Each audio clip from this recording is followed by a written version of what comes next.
Então, gente, pela primeira vez o grupo Política e Tributação, como vocês sabem, é um grupo registrado no CNPq desde 2004, portanto há mais de 10 anos, vai fazer a sua reunião mensal através do sistema de Hangout. Ou seja, nós estamos aqui com a palavra, existem pessoas que estão aqui nessa reunião presencialmente, mas também temos 2 membros do grupo que não estão presencialmente, mas estão em outros lugares, no Rio Grande do Norte, em outros lugares que não Recife, e também vão participar aqui do nosso grupo. Eu espero que vocês gostem e que isso tenha resultados mais adiante, que a gente comece realmente a imaginar o meio web como um caminho de divulgação dos trabalhos do nosso grupo Política e Tributação e de todos os demais grupos de pesquisa, tá bom? Então, basicamente, como vocês sabem, o Jorge André esteve um período de 2 meses nos Estados Unidos. Vou pedir para que ele fale também um pouco sobre o que foi esse período de estudo na Califórnia. Fala aí, Jorge. Boa tarde aqui aos colegas que já estavam aqui, né? E aos colegas que estão aí na teleconferência, não sei nem se eu chamo assim. Oi, Jorge. Colegas aí de turma do semestre passado. Pois é, eu estava de férias agora no meio do ano, né? Depois que encerraram as aulas da Católica. E passei um período aqui agora nos Estados Unidos, embora lá eu não estivesse estudando direito, né? Eu estava de férias e também aproveitando para dar uma aprimorada no inglês com objetivos futuros aí. E nesse período lá eu estava acompanhando, obviamente, né, principalmente a realidade que eles estão vivenciando nos Estados Unidos nesse momento, acompanhando sempre jornais locais, né, e vendo que, assim como acontece no Brasil, frequentemente as principais notícias nos jornais possuem alguma relação com a área jurídica também, né? Cheguei a conversar com o Hélio no começo da viagem sobre o travel ban lá do Trump, né? Que passou um tempo sendo notícia principal nos Estados Unidos. Quando passou esse momento, depois eles falaram muito do healthcare também, que foi uma derrota que o Trump teve lá, porque estava querendo meio que acabar com a ideia do Obama anterior, e ele perdeu Eu vou te interromper um pouquinho, porque está um hábito tão grande de estar nos Estados Unidos, falar algumas expressões em inglês, se tu puderes. Sim, né? Sim. Desculpa, é verdade. O travel ban é o quê? É aquela questão daquela proibição de pessoas que viessem de alguns países lá daquele que ele indicou, né? Que elas fossem proibidas de entrar nos Estados Unidos, ainda que ela tivesse qualquer tipo de relação com os Estados Unidos, e a questão terminou caindo na Suprema Corte Americana, e quando eu estava lá foi o momento no qual a Suprema Corte Americana tomou a decisão inicial, não a final, em relação ao tema, e por isso tomou uma manchete muito grande lá nos jornais norte-americanos, né? E o healthcare é a questão da saúde pública norte-americana, né?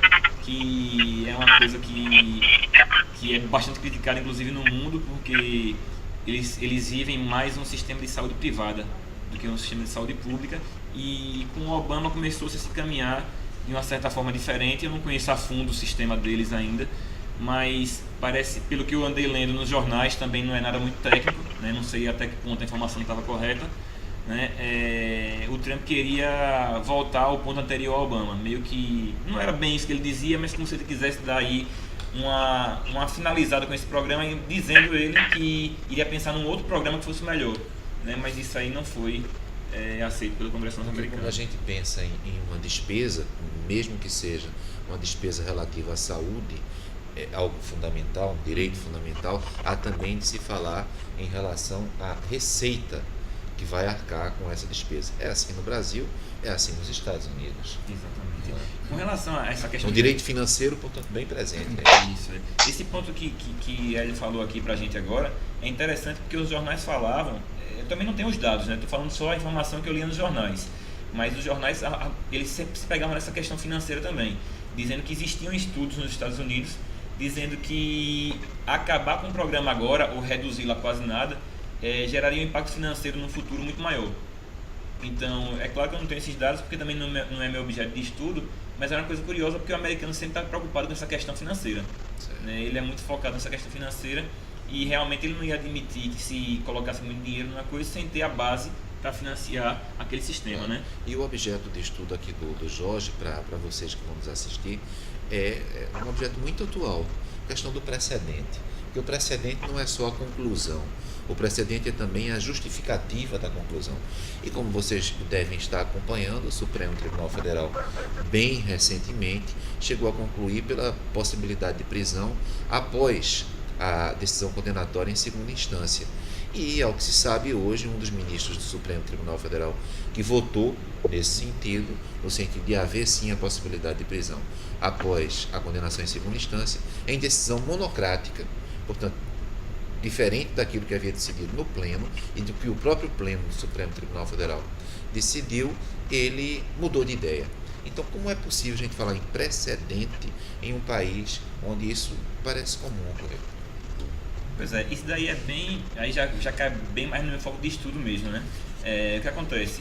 O problema que eu verifiquei para o meu projeto é justamente o descumprimento de precedentes pelos tribunais superiores, STJ e principalmente STF, né? E um dos meus pontos específicos de trabalho é justamente essa decisão, né? Não vou dizer essa específica, esse grupo de decisões relacionadas à questão da presunção da inocência, né? Porque existia um precedente anterior, 2009, né? Depois a questão foi modificada no início de 2016, foi ratificada em 2016 e tem essa questão agora que o Hélio ponderou aqui, né? Claro que não vai ser o único objeto de estudo, né? Mas dentre esses vários casos aí, um dos que eu pretendo estudar é esse da presunção da inocência. Já estou estudando, na verdade, né? E está diretamente relacionado realmente com o problema que eu estou trabalhando, que é esse problema de cumprir ou não cumprir precedentes, né? Porque quando veio a filosofia do novo CPC, todo mundo ficou super feliz. A Academia Brasileira ficou feliz, né? Os tribunais superiores ficaram felizes, porque agora tudo vai se resolver, já que com o sistema de precedente a gente vai acabar com a insegurança jurídica brasileira, né? Quando isso ficou no papel, né? Pelo menos a primeira visão que eu tenho, esse é o problema, né? Isso parece ter ficado no papel porque a incoerência jurisprudencial, vamos dizer mais genericamente falando, ela me parece continuar a persistir.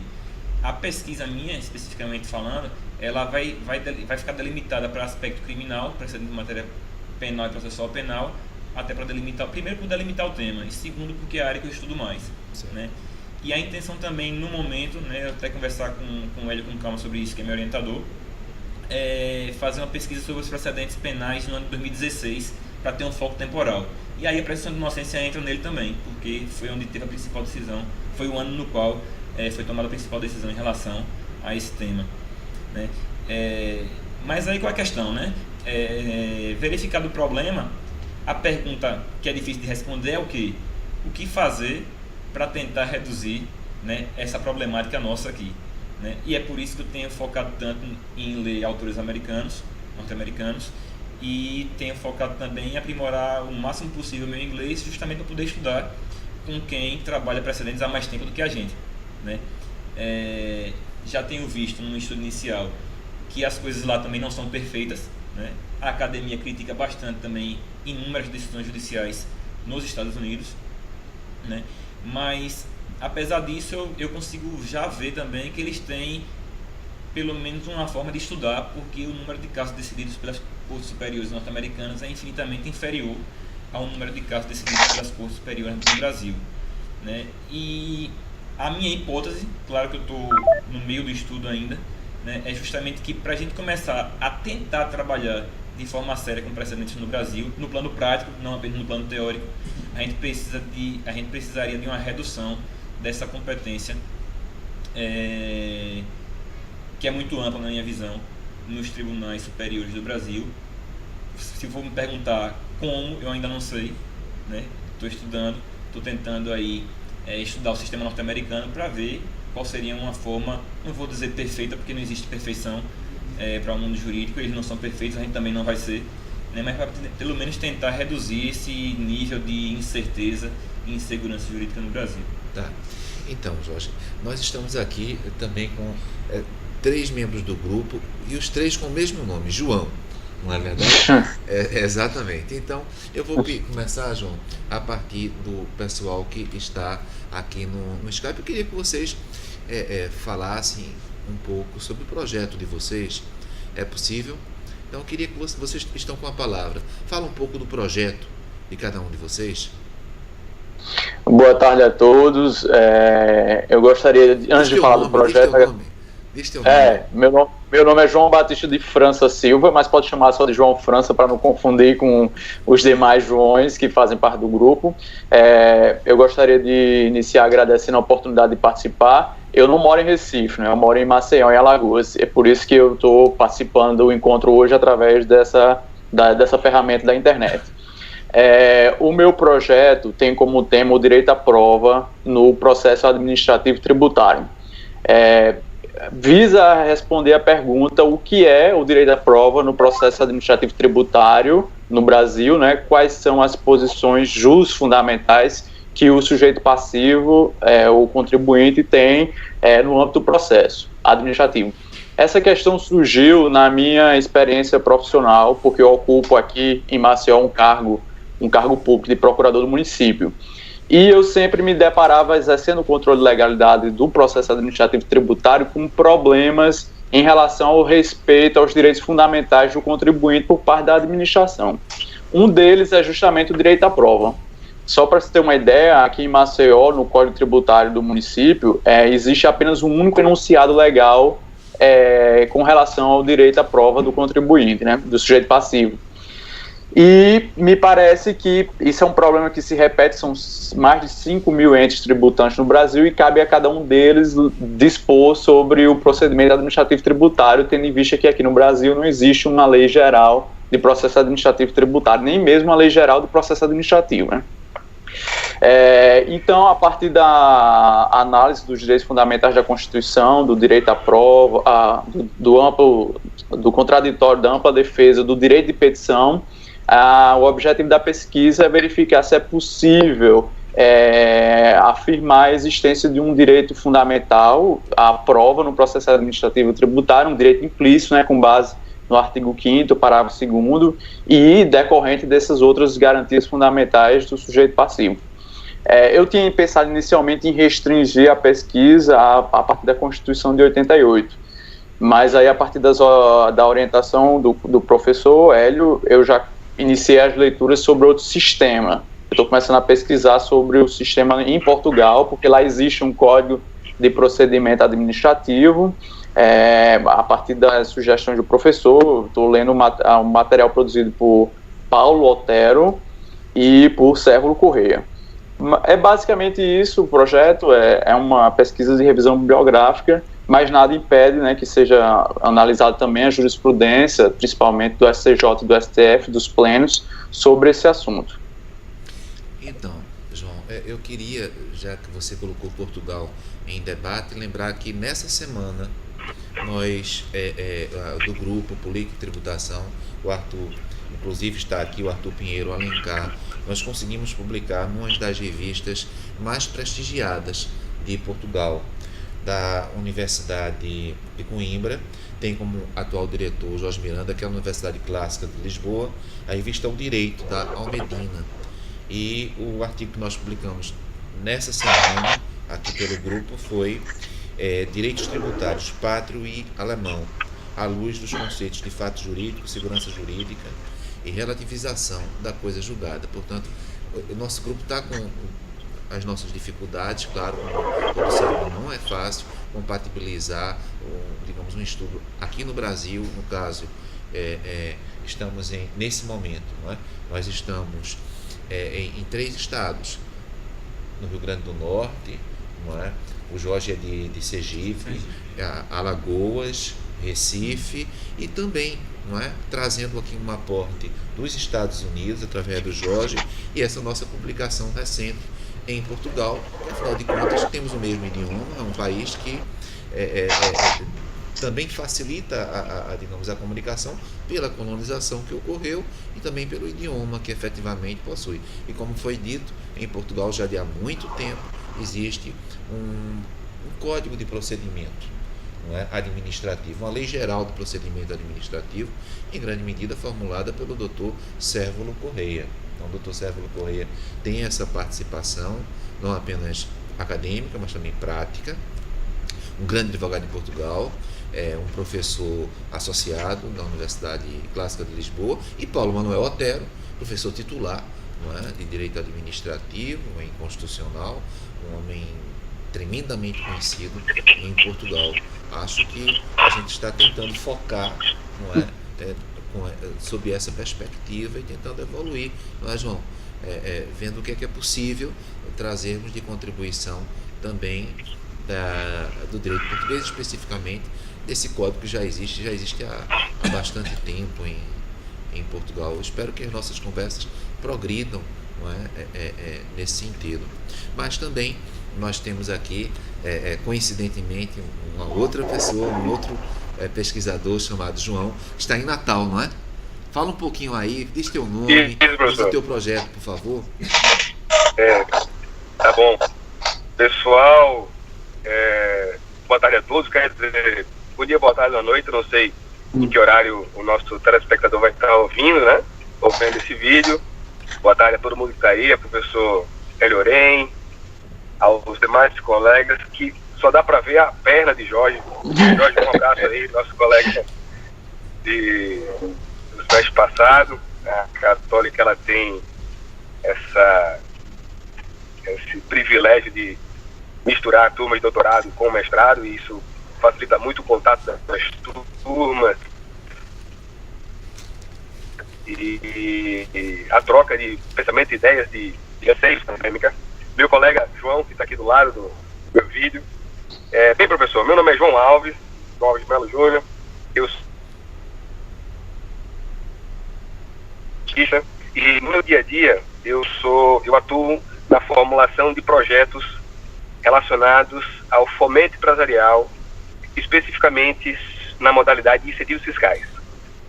Já praticamente há uma década atuando nesse segmento do direito tributário, que seria a indução econômica a partir dos incentivos fiscais. Eu me deparava com alguns problemas. Eu atuo, como vocês podem ver, eu sou recifense, estou aqui em trânsito para o Rio Grande do Norte, então eu atuo com incentivos no Nordeste. Eu comecei pelo incentivo federal, que até hoje ainda é gerido pela Sudene, e a partir então eu enveredei para os incentivos fiscais estaduais. E me deparei com problemas legais, problemas administrativos. Me chamava a atenção como o fomento, que é uma atividade da função administrativa, acho que, apesar de ser um grupo de política e administração, muitos aqui têm conhecimento de direito administrativo, e o direito administrativo, ele basicamente se divide em 4 grandes áreas, né? Isso: o serviço público, o poder de polícia, a intervenção no e sob domínio econômico e a atividade de fomento. E me surpreendi a quantidade de trabalhos escritos sobre as 3 outras atividades. Então nós temos vários livros sobre serviço público, vários livros sobre poder de polícia, alguns livros sobre a intervenção no e sob domínio econômico, e rareava doutrina sobre o fomento especificamente. E o que aconteceu? Eu comecei a atuar em institutos fiscais estaduais em outros estados, e saindo do Instituto Fiscal de Pernambuco, que é uma referência nacional, eu percebi o quanto era, acho que a palavra forte, mas é o que me vem à mente, desorganizada a estruturação normativa e operacional de alguns incentivos fiscais de outros estados, inclusive nós também.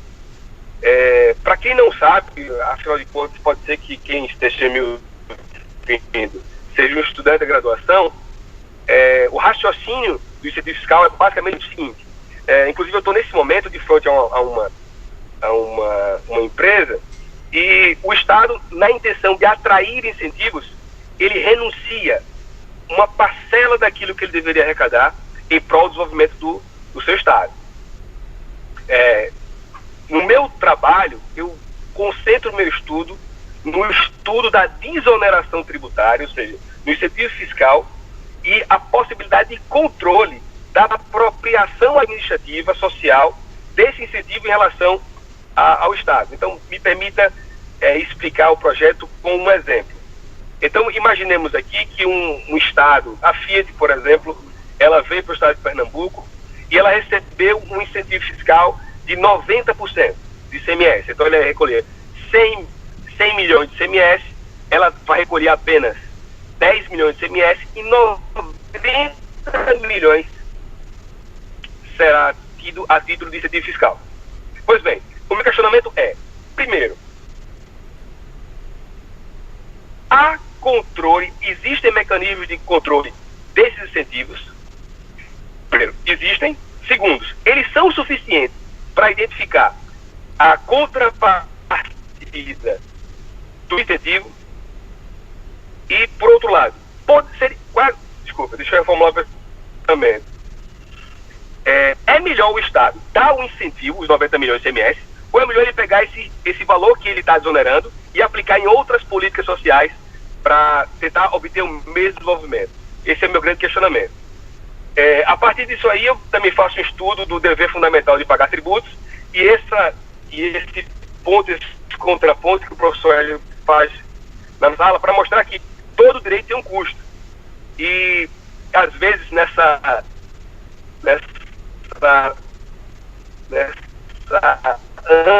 ânsia de expansão dos direitos sociais, se esquece em olhar para o ponto do financiamento. Professor, não quero João, tá cortando um pouquinho, não sei se tu estás me escutando. Meu projeto. Então, é que a tua ligação, a tua conexão, ela não está assim, é tão boa. Estás escutando, João? E reporto para quem quiser. Eu acho que o João não está escutando. Lá. Veja bem, eu tenho a impressão, basicamente, o seguinte, que já deu para a gente perceber, não é, o que o João, que está indo agora a Natal, né, por trabalho, está defendendo. Ou seja, a gente precisa ter um certo controle de causa e de efeito, não é?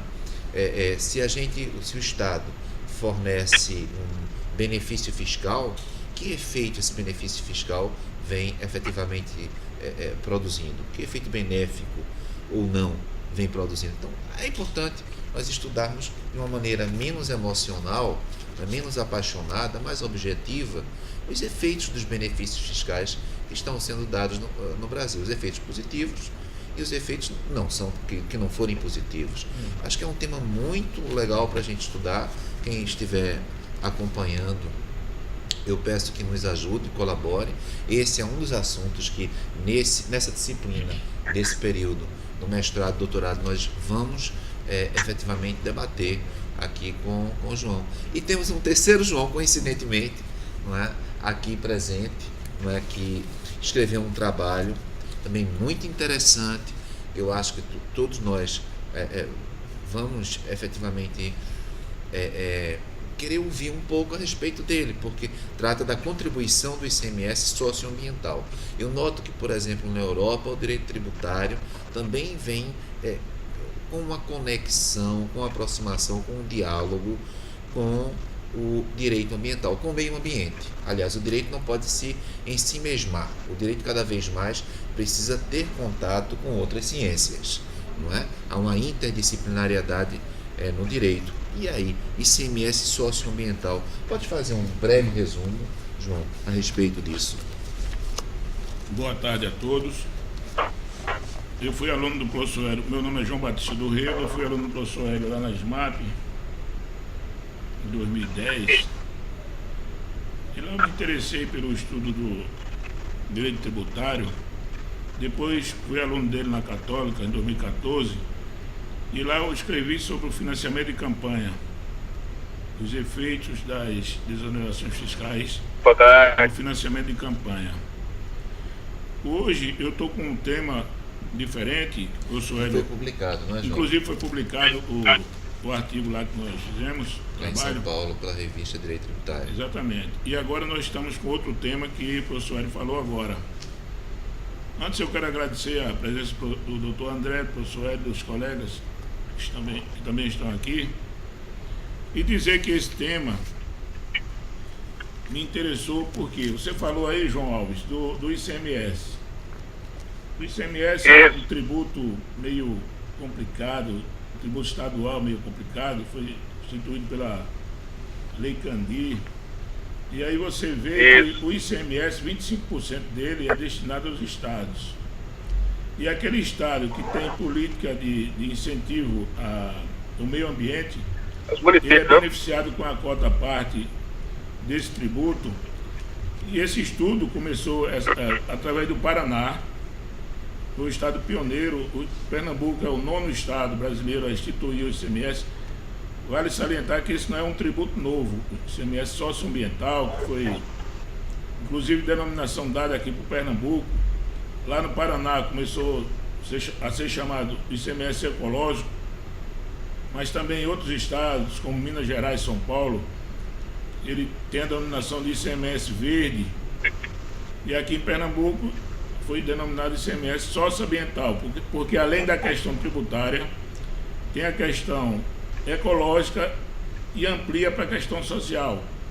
O meu objeto de estudo é o município de São Lourenço da Mata. Eu também fui gestor do município lá em Camaragibe, vizinho a São Lourenço, e o que me interessou foi ter uma reserva ecológica lá em São Lourenço com 776 hectares, que ainda preserva mata nativa. Interessante que aquela reserva não tem nada de incentivo, não recebe nenhuma contribuição do ICMS socioambiental do estado de Pernambuco. É mantido integralmente pela Universidade Rural de Pernambuco e pelo Ministério da Educação. Aí eu fui pesquisar, porque além tem os critérios, você tem que ter uma política de tratamento de resíduo sólido para receber o ICMS, você tem que ter política o índice de educação tem que estar elevado, você é avaliado também até no índice de homicídios. Então eu fui avaliar São Lourenço, o índice de homicídio é lá em cima. São 2 municípios que ainda tem lixão, Camaragibe e São Lourenço. A gente viu a semana passada que foi desativado o lixão de água fria, de águazinha lá em Olinda, mas Camaragibe e São Lourenço ainda mantém lixão.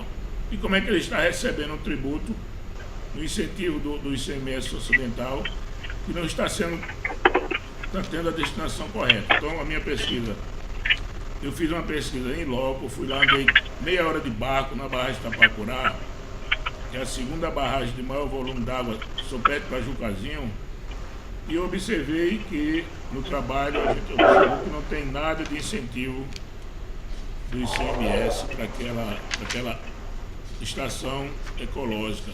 Então, lá, João, eu tenho a impressão que o pessoal que está nos assistindo percebe o que nós pretendemos. Ou seja, existe uma parte teórica, acadêmica, que pode ser desenvolvida no Brasil. Nós estamos aqui em mais de um estado, não é? E pode ser desenvolvida fora do Brasil, não é? Estados Unidos, Europa e outros países situados em outros continentes, mas também pode ser desenvolvida em loco onde a pessoa está. Me parece isso que o João está trazendo também significativo. O direito não está só nos livros, não está só nas leis. Existe uma aplicação e um grande déficit em relação ao direito na sua aplicação. Olha, gente, eu não queria alongar muito mais do que isso, mas eu queria lembrar que o Grupo Política e Tributação, hoje, pela primeira vez, estabeleceu esse sistema de conversa, de hangout. Esse sistema eu pretendo, no futuro, reproduzir. Vou pedir para que o João faça a conclusão, não é? Só para concluir, apesar de ser uma pesquisa em loco, que trata de uma reserva lá no município da região metropolitana do Recife, isso é uma questão que interessa ao mundo todo. Eu fui tratado pela Conferência de Estocolmo, fui tratado na Rio, na Eco 92, e é tratado agora, ultimamente, na reuniões que debatemos sobre o clima. É um assunto que interessa ao mundo todo, porque o meio ambiente não está dissociado da nossa realidade. Antigamente o meio ambiente era tratado como um assunto, mas hoje nós somos parte do meio ambiente, então não podemos dissociá-lo da nossa realidade. Muito obrigado. É verdade, eu acho que a questão ambiental e o direito tributário tem íntimas conexões à Europa. Professor, foi citado aqui o dever fundamental de pagar tributo. O professor Casal Tanabás trabalha também nessa área, direito tributário e ambiental, enfim. Eu acho que hoje apresentamos alguns projetos de pesquisa que nós estamos desenvolvendo no Grupo Política e Tributação. Existem outros projetos que também estamos desenvolvendo, que eu espero que vocês que estão nos assistindo percebam. Direito financeiro, direito tributário não é uma coisa chata. É preciso pensar. Se você fala em direitos fundamentais, é preciso falar em deveres fundamentais. Se você fala em despesa, é preciso falar em receita. E o direito financeiro trabalha exatamente com essa busca de equilíbrio entre receita e despesa. Então, vocês que estão nos ouvindo, saibam, divulguem. Nossas reuniões mensais ocorrerão a partir de agora sim, em sistema de Hangout. Muito obrigado. Assista a gente.